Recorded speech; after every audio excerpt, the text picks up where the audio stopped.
Hey guys, welcome in. We are live, and today we're going to be talking about some really important economic events that have recently happened when it comes to the US dollar and the US economy. The first one we have to talk about is the $34 trillion debt crisis. $34 trillion. I mean, come on, guys. So, we're going to be talking about this. This is insane.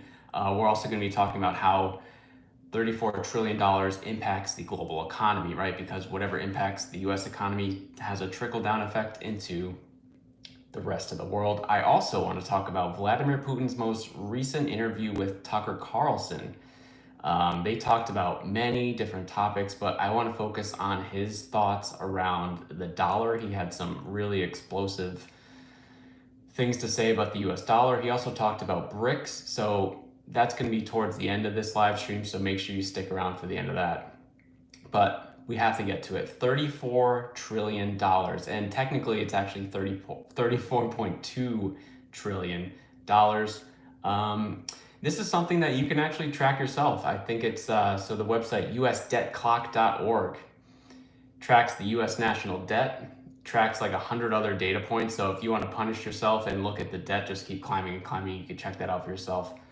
All right, so $34 trillion was hit January 2024, so just last month. $33 trillion was hit in September 2023, and $32 trillion was hit in June of 2023. So for those of you doing the math at home, it's $1 trillion for every 3 months. And to put that into perspective, the first $1 trillion of the public debt for the United States was hit in 1981. So essentially 200 years since its inception, right? Over the next 20 years, the US added about $5 trillion, which means the next 20, 25 years, the United States added something like $30 trillion to its public debt.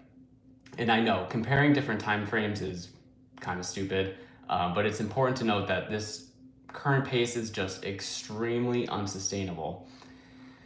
And if you're still not concerned after all of that, I've got something else to change your mind. $34 trillion approximately represents the value of the economies of China, Germany, Japan, India, and the United Kingdom. The second, third, fourth, fifth, and sixth largest economies in the world. So $34 trillion in public debt of the United States matches the value of the economies of the second through sixth countries in the world, which is just insane. And this level of debt is one of the reasons why these countries are looking to be less reliant on the United States, which we're going to get into really quickly. So not to mention the obvious though, right? As debt gets exponentially higher, it means interest expense will also become exponentially higher. I mean, the two go hand in hand, right? Some estimates show that over the next 10 years, the US government will spend more on interest expense than things like it typically has with R&D, infrastructure, and education. Those are three things that are critical for a country to be spending money on, but they're going to have to take a backseat to these interest expense, which is just wild. And I don't know if it's just me or not, but it feels like the US government has been spending all this money with the illusion that they just have endless resources. Some people will say that the United States can just print more cash whenever there's a fiscal problem, but recently we've seen that that is just obviously not the case. Let's just look at what happened when the country had to print a tremendous amount of money for the global pandemic, right? It was a time when cash was needed to be thrown into the economy. People needed help. People needed assistance with their jobs and to keep the house over their head, right? So we had to put the United States had to bring money into the economy. But what happened after that? Inflation went through the roof, the highest since like 1970. So that's in 50 years, right?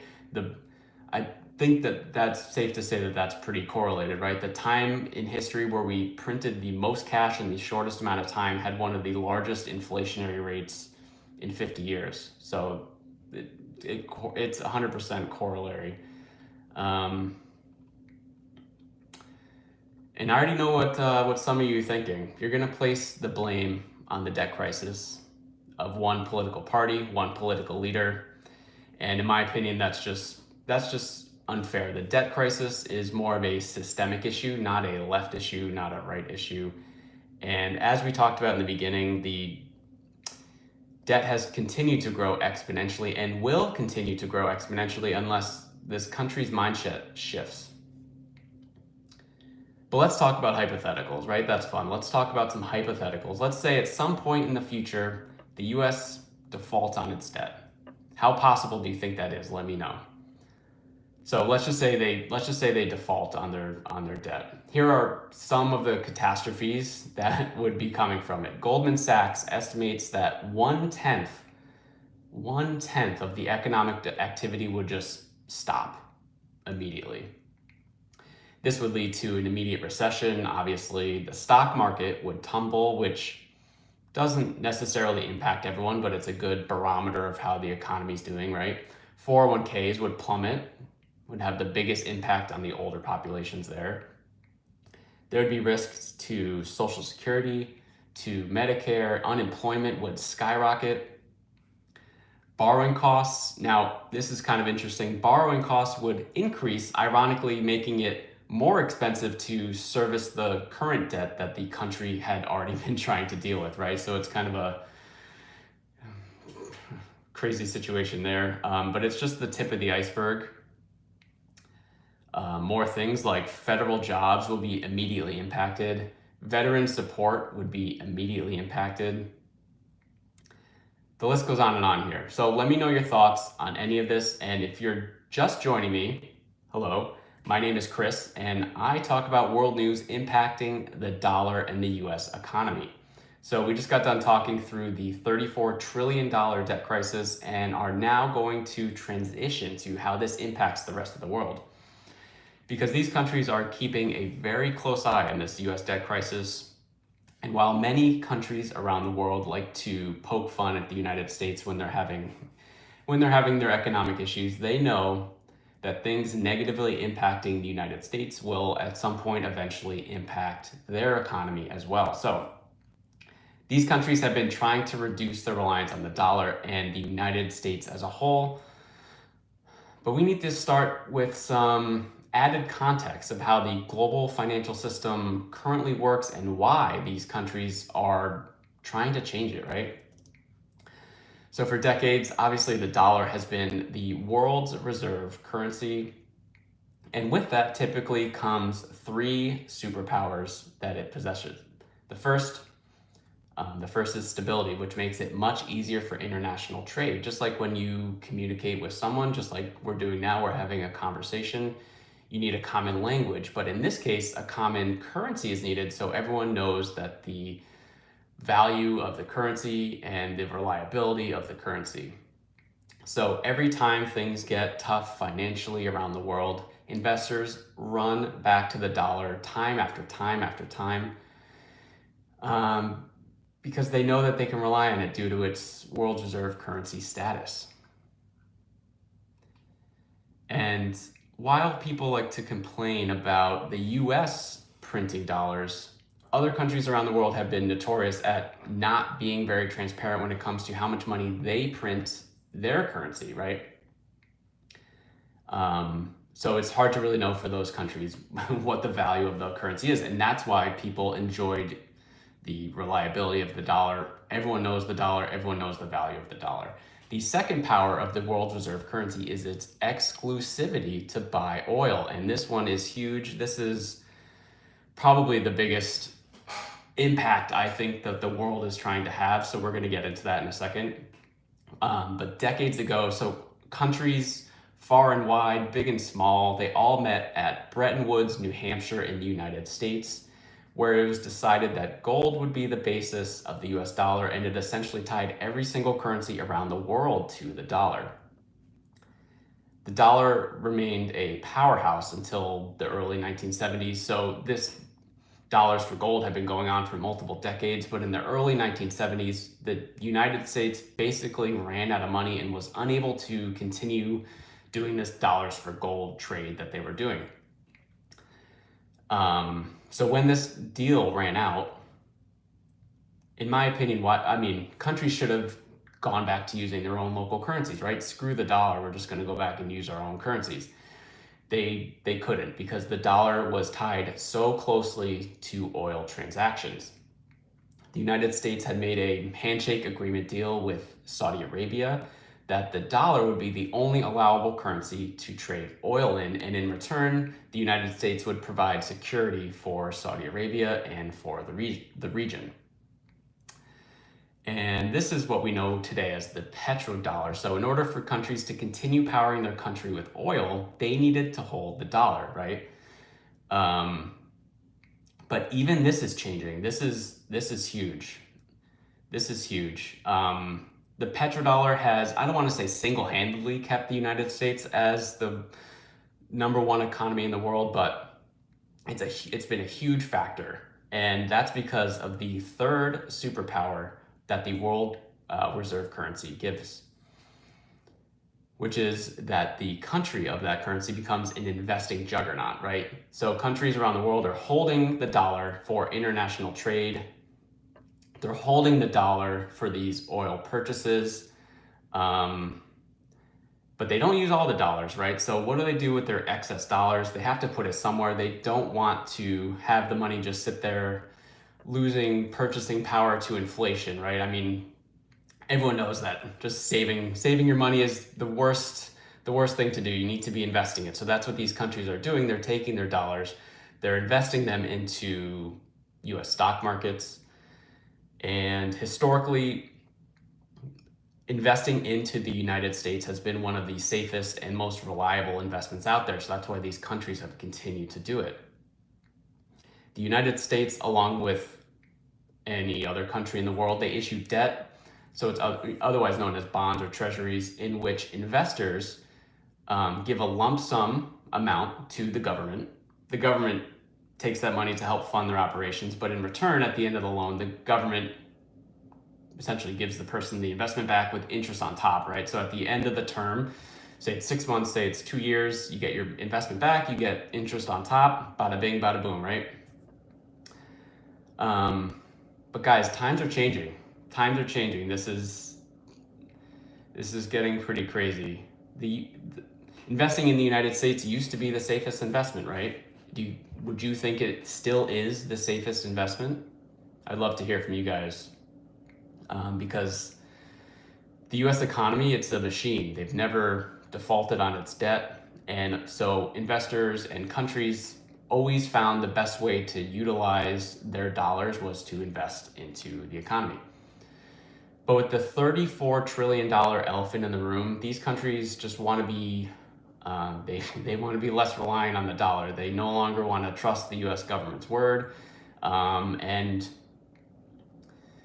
they've been making plans to part ways with this investing juggernaut, right? So let's talk about who owns some of the US debt. The 3 largest countries that own US debt are Japan, China, and the United Kingdom. Over the past few years, more specifically maybe a year or two, countries have been selling off their US bond exposure at a really, really high rate, and they just want to find other ways to diversify, which is quite honestly personal finance 101, right? You can't have all your eggs in the same basket. It's just common sense, right? That's just what they teach for personal finance people like me and you. But let's talk about China, right? So specifically, they've sold off about $100 billion worth of US debt in the last 12 months alone, which is crazy. But even allies of the United States like Japan has been selling off a lot as well. It makes sense for China, right? They're one of the leaders of this movement away from the current financial system and being a part of BRICS, right? This is something that BRICS is focused on. If you don't know what BRICS is the group of emerging countries that's led by Brazil, Russia, India, China, and South Africa. And they recently just invited 5 new countries to the bloc to be full-time members: Egypt, Ethiopia, Iran, Saudi Arabia, and the United Arab Emirates. So these countries will be seen as the leaders around the world for those trying to become more autonomous from the Western system, right? but I think we all have to ask ourselves, like, what's the main way to reduce your reliance on one currency? What do you guys think it is? You just stop using it, right?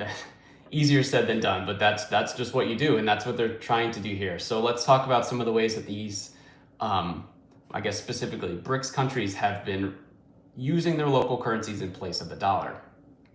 And again, let's talk specifically about oil transactions, because again, this is the fastest way that these countries know and think that they can disrupt the dollar and the investing juggernaut of the United States. So with BRICS expanding, they will now have 6 of the top 10 oil producers in the world. So Russia's on that list, Saudi Arabia, the United Arab Emirates, Iran, China, and Brazil. They all make up these 6 countries in the top 10 in the world of oil producers, which is pretty impressive. So 2 of the top 3 oil importers of the world are China and India, right? They're the largest populations in the world, number 1. Number 2, they have a ton of people. They need a ton of energy. And these countries have been disrupting the petrodollar as well. China, for example, started trading for oil with Saudi Arabia using their currency, the yuan. And this was a big one. I mean, this broke the handshake agreement that the United States and Saudi Arabia had, that the dollar was the only allowable currency. Saudi Arabia is becoming a little more flexible with that, and it seems like the yuan has sort of entered its way in there, and they're going to be starting to use the yuan. India and the United Arab Emirates created a deal where India will be buying oil from the UAE, and those transactions will happen either in the Indian rupee or the UAE dirham. And this is a transaction that historically had happened in the dollar. So again, another opportunity where the dollar was being used and they're replacing it with local currencies. It's very powerful. And this is literally just the beginning. I expect to see more transactions like this. I think we're going to start to see news articles and headlines of countries making agreements with each other and reducing the dollar. So not specifically oil, just in everything, but really oil, I think, is going to be the way that these countries are trying to hone in on disrupting the dollar. Our next topic here, got to talk about Vladimir Putin's recent interview with Tucker Carlson, and it broke the internet for a couple days, right? But before we do this, let's just take a quick pause. For those of you tuning in, really appreciate it. If this is the first time meeting me, hello, my name is Chris. I make videos about world news impacting the dollar and the US economy. And if you enjoy having conversations like this, please let me know. This is the first time I'm doing this, so please let me know you enjoy these sort of conversations live. Please let me know. And let's talk about Vladimir Putin's conversation. I think this was the first real sit-down interview that I'm aware of that he's had in a really long time. I know there was a ton of anticipation for it. I'm sure most people tuned in to get his thoughts, obviously, on the Ukraine-Russia war. Another big topic was NATO. Another big topic was artificial intelligence. But another big topic was his thoughts around the dollar, and he even discussed BRICS as well. So I don't want to get too deep here. I do want to talk about it, but I don't want to get too deep here because I did make a actual video sort of reacting to all of his takes, we'll say, around the dollar and how the government's using it, and how he basically let's just get right into it. He in as many ways as he could said that the US dollar was a tool and it was the cornerstone of the United States power. So he was basically saying that the dollar was like the reason why the United States is in the position that it is. And that's kind of what we talked about earlier in this live stream. So if you're just joining me, make sure you check back after. one of his main talking points was why the United States continually printed the dollar when their inflation, for the most part, is relatively low. I think he has a point with this one, right? So I'll ask you guys, like, why would the United States continue to print the dollar when their inflation, for a lot of it, was like, right now it's under 5%, right? So we'll just say 5% as the basis. Why would they continue to print when the inflation was so low? And do you think it's used as a tool, like Putin's suggesting? Do you agree with him on that? I personally think his logic makes a little sense. Makes sense, because he also brings up the idea that whenever the U.S. inflation then gets exported, right? Exported to countries around the world, and we kind of talked about that earlier, where everything, especially negatively, that impacts the U.S. economy, that impacts the dollar, eventually trickles down to countries around the world. So the Federal Reserve of the United States, every time they have a monthly meeting, you have to imagine that countries around the world are waiting with bated breath, right, to see how the United States plan on dealing with things like inflation, other monetary issues, and because they know that whatever's decided, again, will have at least a minor impact on their economy. So I want to encourage you to check out the channel, check out the Vladimir Putin video. There was a lot more detail in there for you. He did call the United States stupid, which was great. He had a couple laughs, which I don't know if I've ever seen him laugh. And yeah, I think that'll do it for this stream today. And again, this was my first stream. I would love to hear your feedback. If you like these sort of conversations surrounding the dollar, surrounding the global economy, discussion about BRICS, those are all things that I talk about in my videos. So if you want to see more of them, do let me know. Again, my name is Chris. Thanks for joining me, and I'll see you next time.